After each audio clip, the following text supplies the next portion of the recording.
CM Yogi Adityanath ने लखनऊ के BKT प्राथमिक स्वास्थ्य केंद्र कटवारा का किया निरीक्षण। इस दौरान सीएम ने अस्पताल में चल रहे वैक्सीनेशन के मसले पर ली जानकारी, साथ ही स्वास्थ्य सेवाओं के बारे में भी बात की। मुख्यमंत्री ने कई लोगों को खुद ही वैक्सीनेशन कार्ड भी दिए। इसके बाद सीएम ने गांव का भी जायजा लिया और वहां मौजूद कई लोगों से बात की। सीएम ने लोगों से कोविड कंट्रोल को लेकर जानकारी मांगी और ये भी पूछा कि उन्हें सही वक्त पर दवाइयां और इलाज मिला या नहीं। सीएम योगी ने लखनऊ के अधिकारियों के साथ कोविड कंट्रोल को लेकर बैठक भी की।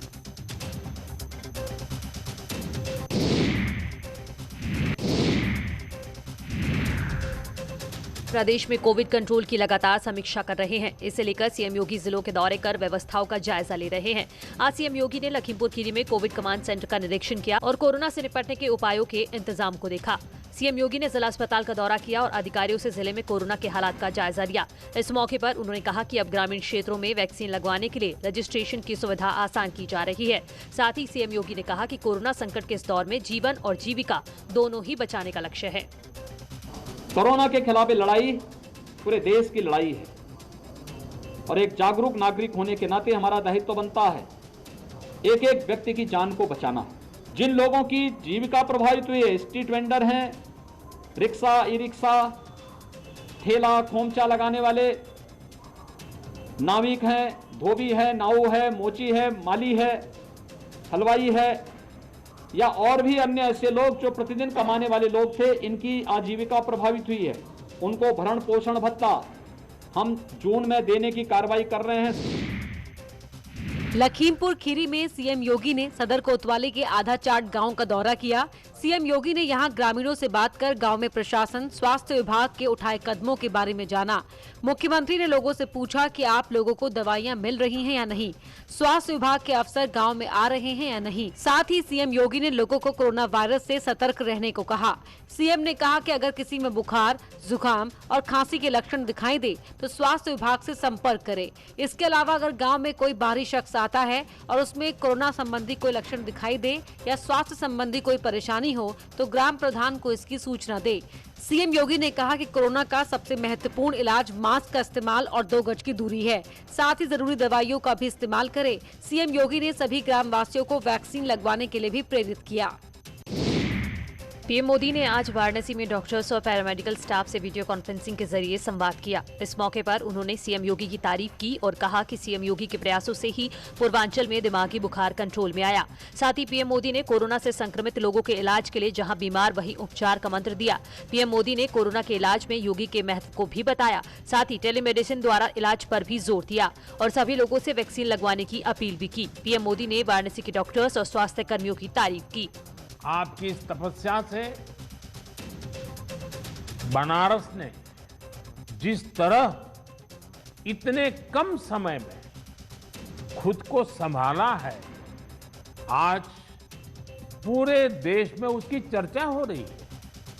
साथियों, इस मुश्किल दौर में बनारस की सेवा में लगे हमारे जनप्रतिनिधियों ने और अधिकारियों ने भी, हमारे सुरक्षा बलों ने भी लगातार काम किया है। यूपी में पिछले 24 घंटे में कोरोना के 7,735 नए केस मिले हैं। स्वास्थ्य विभाग के मुताबिक एक दिन में पूरे राज्य में 2,89,810 टेस्ट हुए। राज्य में अब कोरोना के कुल एक्टिव केस 1,06,276 रह गए हैं। स्वास्थ्य विभाग का दावा है कि कोविड कंट्रोल के लिए सरकार की ओर से जो भी कदम उठाए जा रहे हैं उनमें कामयाबी मिल रही है। इसीलिए टेस्टिंग बढ़ाने के बावजूद नए पॉजिटिव मरीजों की संख्या में लगातार कमी आ रही है। राहत की बात यह है कि प्रदेश में रिकवरी रेट 92% तक पहुँच गया है और पॉजिटिविटी रेट भी लगातार नीचे आ रहा है। पिछली 24 तारीख को एक दिन में सर्वाधिक केस 38,055 आए थे।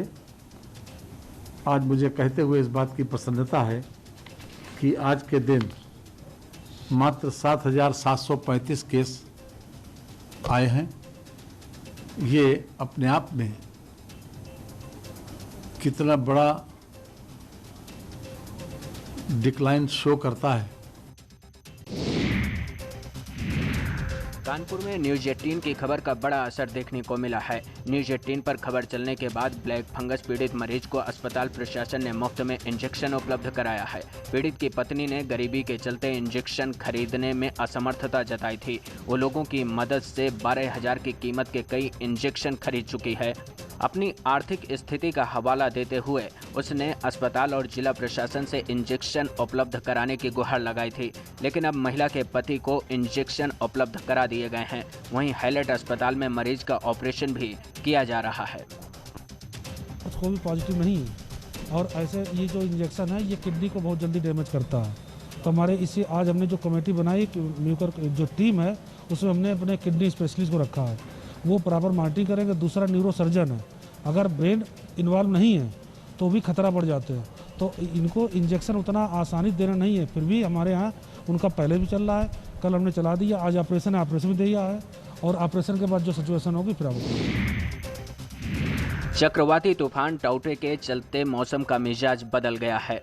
लगातार हुई बारिश ने वातावरण में नमी बढ़ा दी है। डॉक्टरों का मानना है कि बढ़ी हुई नमी कई फंगल बीमारियों को दावत दे सकती है। ऐसे में आने वाले दिनों में कोरोना संक्रमण के बाद ब्लैक फंगस समेत व्हाइट फंगस का प्रकोप ज़्यादा तेज हो सकता है। जानकारों का मानना है कि जून, जुलाई और अगस्त में मौसम फंगल के विकास के अनुकूल होगा। इस समय ब्लैक और व्हाइट फंगस का इन्फेक्शन बहुत तेज़ी से फैलेगा। बिल्कुल आपने सही सवाल किया। ये फंगस ये तो कोविड की वजह से हो रहा था, लेकिन कोई भी फंगस होता है जो मॉइस्चर, जब भी ह्यूमिडिटी बढ़ती है तो उसमें तेज़ी आ जाती है, मतलब उसके केसेस बहुत बढ़ जाते हैं। और जैसे जैसे देखिए अब ह्यूमिडिटी बढ़ना शुरू होगी, अभी तो साइक्लोन के साइड इफेक्ट की वजह से आया, लेकिन आप देखिए कि जून मंथ से ये ह्यूमिडिटी काफ़ी बढ़ जाएगी, जून, जुलाई, अगस्त। तो डेफिनेटली ये हम लोग एंटिसिपेट कर रहे हैं कि ये जो ब्लैक फंगस, ये जो मुकोरमाइकोसिस है या कैंडिडियासिस जो व्हाइट फंगस है, इसके केसेस बहुत इजाफा होगा। लॉकडाउन में गरीबों को भूखे पेट नहीं रहना पड़े, इसके लिए जिला प्रशासन और समाज सेवी संगठनों की ओर से राजधानी लखनऊ में कम्युनिटी किचन चलाया जा रहा है, जो गरीबों के लिए किसी वरदान से कम नहीं है। अग्रवाल समाज की ओर से भी कम्युनिटी किचन चल रहा है। ये संस्था मेडिकल कॉलेज, सिविल अस्पताल, राम मनोहर लोहिया अस्पताल, बलरामपुर अस्पताल समेत कई सरकारी अस्पतालों में भर्ती मरीजों को इसका लाभ मिल रहा है। डिप्टी सीएम दिनेश शर्मा ने इस कम्युनिटी किचन का जायजा लिया और गरीबों की मदद के लिए अग्रवाल समाज की तारीफ की है। मुझे खुशी है कि रोज ये 5-7 जो बड़े हॉस्पिटल हैं उनमें यहाँ की मारवाड़ी थाली जाती है और इन लोगों ने बगैर कोई चंदा लिए आपस में ही अग्रवाल समाज के लोगों ने मिलके देसी घी का रोज़ कोविड परिवारों में भिजवाना और हॉस्पिटल्स में अलग अलग थाली भिजवाना। डायबिटिक लोग हैं तो उनके लिए खाने की अलग थाली है, जो नॉन डायबिटिक हैं तो उनके लिए अलग है, जो परिवार के लोग हैं उनके लिए अलग है, पेशेंट के लिए है तो अलग है। कोरोना संकट के इस दौर में गरीबों की मदद के लिए लगातार कदम उठाए जा रहे हैं। इस कवायद के तहत लखनऊ में निःशुल्क अटल भोजनालय की शुरुआत की गई है।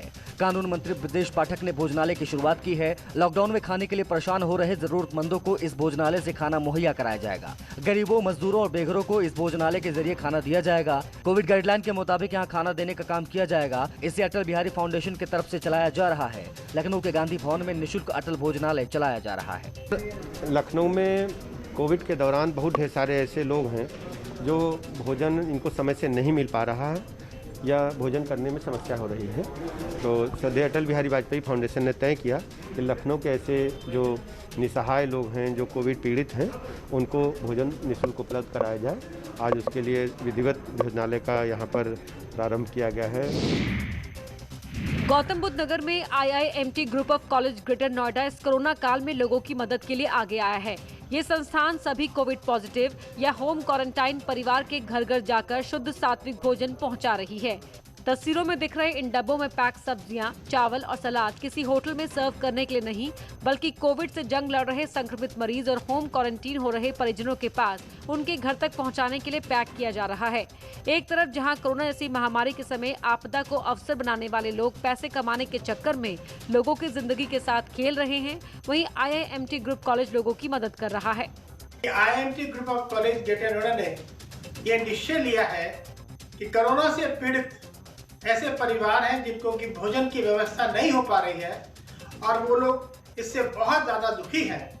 हम ऐसे परिवारों को सात्विक भोजन डॉक्टर की सलाह के अनुसार उनके निवास पर स्वयं पहुंचाएंगे और ऐसे परिवारों को हम किसी भी दुख में नहीं आने देंगे, ये हमारा निर्णय है। प्रसिद्ध पर्यावरणविद सुंदरलाल बहुगुणा नहीं रहे। कोरोना संक्रमण की चपेट में आए 94 साल के बहुगुणा का 8 मई से ऋषिकेश एम्स में इलाज चल रहा था। शुक्रवार को उन्होंने अंतिम सांस ली।